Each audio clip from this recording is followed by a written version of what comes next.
இந்த பூமி உருண்டைங்கிற எல்லை விட்டும் தாண்டாது. மக்களாக இருந்தாலும் சரி, வலிமானாக இருந்தாலும் சரி, குறிப்பிட்ட இடத்திற்குள் இருக்கிறார்கள்.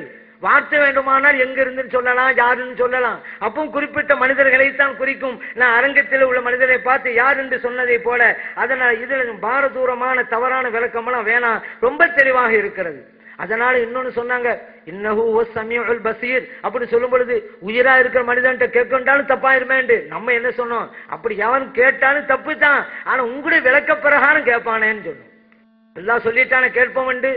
அதனால வழிமார்களுக்கு இந்த ஆட்டம் இல்லைன்னு சொன்னீங்களே, அப்படி பார்த்தா இதே வசனத்தை வச்சுக்கிட்டு கேட்டல்ங்கிற சக்தி உங்களுக்கு இல்லைன்னு எவனா சொல்லுவானே? ஏன் அங்க வெறுமனே கேட்பவன் பார்ப்பவன் தானே இருக்குது. அப்படிங்கும்போது அந்த சக்தி உனக்கு இருக்குன்னு எப்படிப்பா சொல்லலான்னு யாராவது கேட்பான தவறான விளக்கத்துல நீங்க விளங்குற மாதிரி என்பதற்காகத்தான் சுட்டி காட்டணும். அல்லாஹ் சொன்னது உண்மை. வஜஅலலக்கும் ஸம்அ வல் அப்ஸார வல் அஃபீதா அல்லாஹ் சொல்லி இருக்கிறான். இறைவன் உங்களுக்கு கேள்வி ஞானத்தையும் பார்வை ஞானத்தையும் தந்திருக்கான்னு சொல்றான். அது நமக்கு இருக்குங்கிறோம். தந்திருக்கிறான்ல, எல்லை இருக்கிறது. இறைவனுக்கு எல்லை இல்லை. இன்னொன்னு நாம பெற்றதல்ல, இறைவன் தந்தது. இங்க இந்த வசனத்தை தான் நம்புறோம். அல்லாஹ் நமக்கு தந்ததுன்னு நம்புறோம்ல. வித்தியாசம் வந்துருச்சுல. வழிமாறுகளுக்கும் அல்லாஹ் கொடுத்தாங்கிறதுல அப்பயங்க எங்கிருந்து சொல்லிவிட்டோங்கிறதுனால அல்லாஹ் நேராக்கிறோமா? எங்க இருந்தாலும் பூமி உலக விட்டு தாண்டாதுங்க. இன்னைக்கும் சொல்றாங்க பூமி உலக விட்டு தாண்டலாங்க. எங்க இப்ப எங்கிருந்து நாங்க சொன்னாலும் பூமியில் ஏதோ ஒரு பகுதி தாங்க. இப்ப குறிப்பிட்ட எல்லாம் இல்லைங்க, நீங்க முடிவுவாங்க. அப்படி இருக்கும்போது நாங்க எப்படிங்க அல்லாவுக்கு நேரம் ஆக்குவோம்? நாங்க தௌஹீதுல ரொம்ப நிறைய இருக்கிறோங்க. அதனால நாங்க ஷிர்க் பண்ணக்கூடாது. அதே போல பாருங்க, ஆனா தமிழ்நாடு தௌஹீத் ஜமாத்து தான் ஷிர்க்ல இருக்காங்கிறத நாங்க பட்டியல் போட்டோம். பதில் வரலையே. சஹாபா பெருமக்கள்லே சில பேரு காபிர்கள் நீங்களே, அதன் மூலம் தமிழ்நாடு தௌஹீத் ஜமாத்து குஃப்ருக்கு வந்துருச்சு. உங்க பதில் என்னன்னு கேட்டோம். இல்ல, அப்ப நாங்க குஃப்ரில் இருக்கிறோம். அவங்க ஒப்புக்கொண்டாங்க. மௌனம் சம்மதத்துக்கு அடையாளம். இதுவரைக்கும் ஒரு பதில தரலையே. திடீர்னு வச்சாலும் பரவாயில்லை, எப்பயும் வச்சுக்கிட்டு இருக்கிறோம். அதே போல பாருங்க, நீங்க கிறிஸ்தவ கலாச்சாரத்தை அமுல்படுத்துங்க அப்படின்னோம். பதில் இல்ல. அப்ப கிறிஸ்தவ கலாச்சாரத்திலே தமிழ்நாடு தௌஹீத் ஜமாத் இருக்கிறங்கிறத அவங்க ஏற்றுக்கொண்டுட்டாங்க. காபிருக்கு எப்படிங்க சலாம் சொல்றீங்க, அது சொல்லலாம்னு கூறுறீங்க அப்படின்னு கேட்டோம். என்ன கலாச்சாரத்தின் பக்கம் மக்கள் அழைச்சிக்கிட்டு போறீங்க? காபிர்களுக்கு சலாம் சொல்லாம அப்படிங்கிறீங்க, முஸ்லிம போய் காபிருங்கிறீங்க. எந்த கலாச்சாரத்தை அழைச்சிக்கிட்டு போறீங்க அப்படின்றமே. அதுதான் பதில் இருந்ததா? தற்கொலை செஞ்சுட்டான், அவன் முஸ்லிமா இருந்தாலும் அவன் நிரந்தர நரகத்துக்குள்ளானவன், அவன் காபிர்னு சொன்னீங்களே. ஒரு முஸ்லிம் காபிர்னு சொன்னா நீங்கள் காபிரா போயிருங்களே. ஸல்லல்லாஹு அலைஹி வஸல்லம் அப்படி எச்சரிக்கை விடுத்திருக்காங்களேன்னு புகாரியோட ஹதீஸ் சுட்டி காட்டணும். அதுக்கு பதில் வரல. அப்ப நாங்க குஃப்ரிலே தான் இருக்கிறோங்கிறத தமிழ்நாடு தௌஹீத் ஜமாத் ஏற்றுக்கொண்டு விட்டது. அதனால ஷிர்க் என்பது மிக பொல்லாதது. யார் வேணுமானு சரிதான், யாரும் செய்யக்கூடாது. இறைவனுக்கு நிகராக எதிலும் இணையக்கூடாது.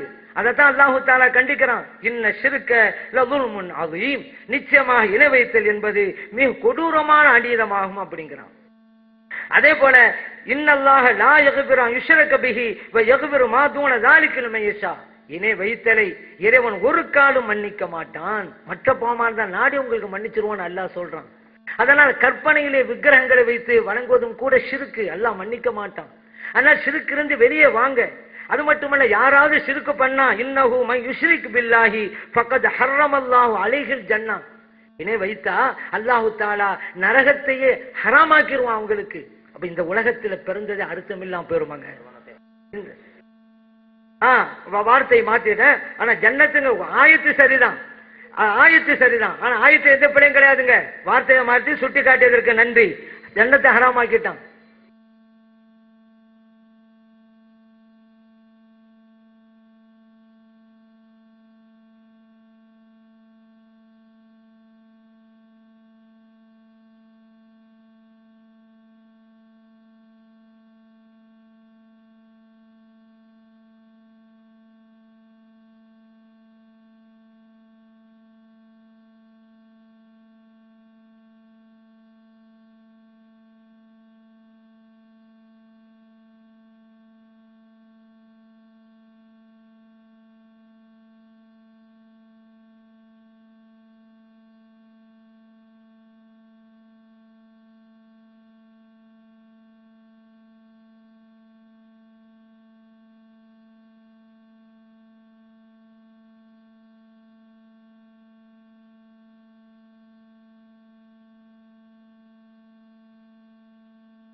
சகோதரர்களே, ஷேக் அப்துல்லா அவர்களும் அவரது கொள்கையை ஏற்றுக்கொண்டவர்களும் இணை கற்பிக்கக்கூடியவர்கள், பிதஅத்வாதிகள் என்ற தலைப்பின் கீழே நாம் விவாதித்து வருகிறோம். நேற்றைய தினம் ஷேக் அப்துல்லா தரப்பிலே இறந்து போனவர்களை நீங்கள் அழைக்கிறீர்களே, ஒரு நேரத்தில் எல்லையில்லாத மக்கள் அழைக்கிறார்களே, இப்படி அனைவருடைய அழைப்பையும் பிரித்தறிந்து ஒரு நேரத்தில் கேட்டு அவர் இறைவனிடத்திலே வாங்கி தருவார் என்று நம்புவது பகிரங்க ஷிர்க் இல்லையா? அல்லாஹ்வுடைய தன்மையை, கேட்கிற தன்மையை அவருக்கு நீங்கள் வழங்கவில்லையா என்று நாம கேட்டோம். நேற்று காலையிலிருந்து 2 அமர்வுகளாக அப்படியெல்லாம் நாங்கள் இறைநேசர்களை பற்றி நினைக்கவில்லை, இறைவனுடைய கேள்வி பார்வையெல்லாம் எல்லையற்றது, இவங்க இதை எல்லைக்கு உட்பட்டதாகத்தான் நாங்கள் கருதுகிறோம் என்று சொல்லி வந்தார்கள். பிறகு இதற்கு முன் நடந்த விவாத ஒப்பந்தங்களிலே அவர்கள் ஒப்புக்கொண்டு எழுதி கையெழுத்து போட்டதை வாசித்த பிறகு அதுல முரண்பட்டு சொல்லியிருந்தார்கள். அதாவது இறைவனுடைய பார்வை எப்படி, கேள்வி எப்படி எல்லை இல்லாமல் இருக்கிறதோ அதுபோலத்தான் இறந்தவர்களுடைய கேள்வியும் எல்லையற்றது என்பதற்கு ஏற்ற முறையில் அந்த வாசகங்கள்லாம் எழுதியிருந்தார்கள். அதை வாசித்து காட்டிய உடனே அதுக்கு பதில் சொல்ல மாட்டோம், இது திருப்பூர்ல உள்ளது, களியக்காவல்ல உள்ளது என்று சொன்னார்கள். அந்த தலைப்பை வேற என்று சொன்னார்கள். அது அவங்களுடைய வாதம் தவறு என்று விளக்கின பிறகு என்ன செஞ்சாங்க, அதை ஒப்புக்கொண்டாங்க. ஆமா, அது உண்மைதான், அந்த நிலையில நாங்கள் மாறவே இல்லை என்று சொல்லிவிட்டு அந்த சொன்ன அடுத்த வினாடியே, ஆனால் இறைவனுடையதுக்கு எல்லை இல்லை, மனிதனுடைய கேள்விக்கு எல்லை இருக்கிறது, இறைவனுடைய அதே அளவுக்கு இறந்து போனவர்களுக்கு நாங்கள் கேட்கும் திறன் இருப்பதாக சொல்லல என்று சொன்னாங்க. நாம அவங்கள்ட்ட திருப்பி திருப்பி கேட்டோம், இறைவனுடையது எல்லை இல்லை. சரி, இந்த அவுலியாக்கள் நீங்க நினைக்கிறீங்களே, இறந்து போன ஆளுக்க அவங்களுடைய கேட்கும் திறன் எல்லைக்கு உட்பட்டது, அந்த எல்லை என்ன? இறைவன் எந்த அளவு வரைக்கும் அவர் இருப்பார்னு எல்லை இருக்குன்னு சொல்லக்கூடியவங்க எல்லையை காட்டணுமா இல்லையா? எல்லையே இல்லைன்னா ஒன்னும் காட்ட தேவையில்லை. அல்லாஹ்வுடைய கேள்விக்கு எல்லை கிடையாது, எதையும் காட்ட வேண்டியது இல்லை. அவங்களுடைய மற்றவங்களுடைய இறந்து போனவங்களுடைய கேள்விக்கு எல்லை இருக்குதுன்னு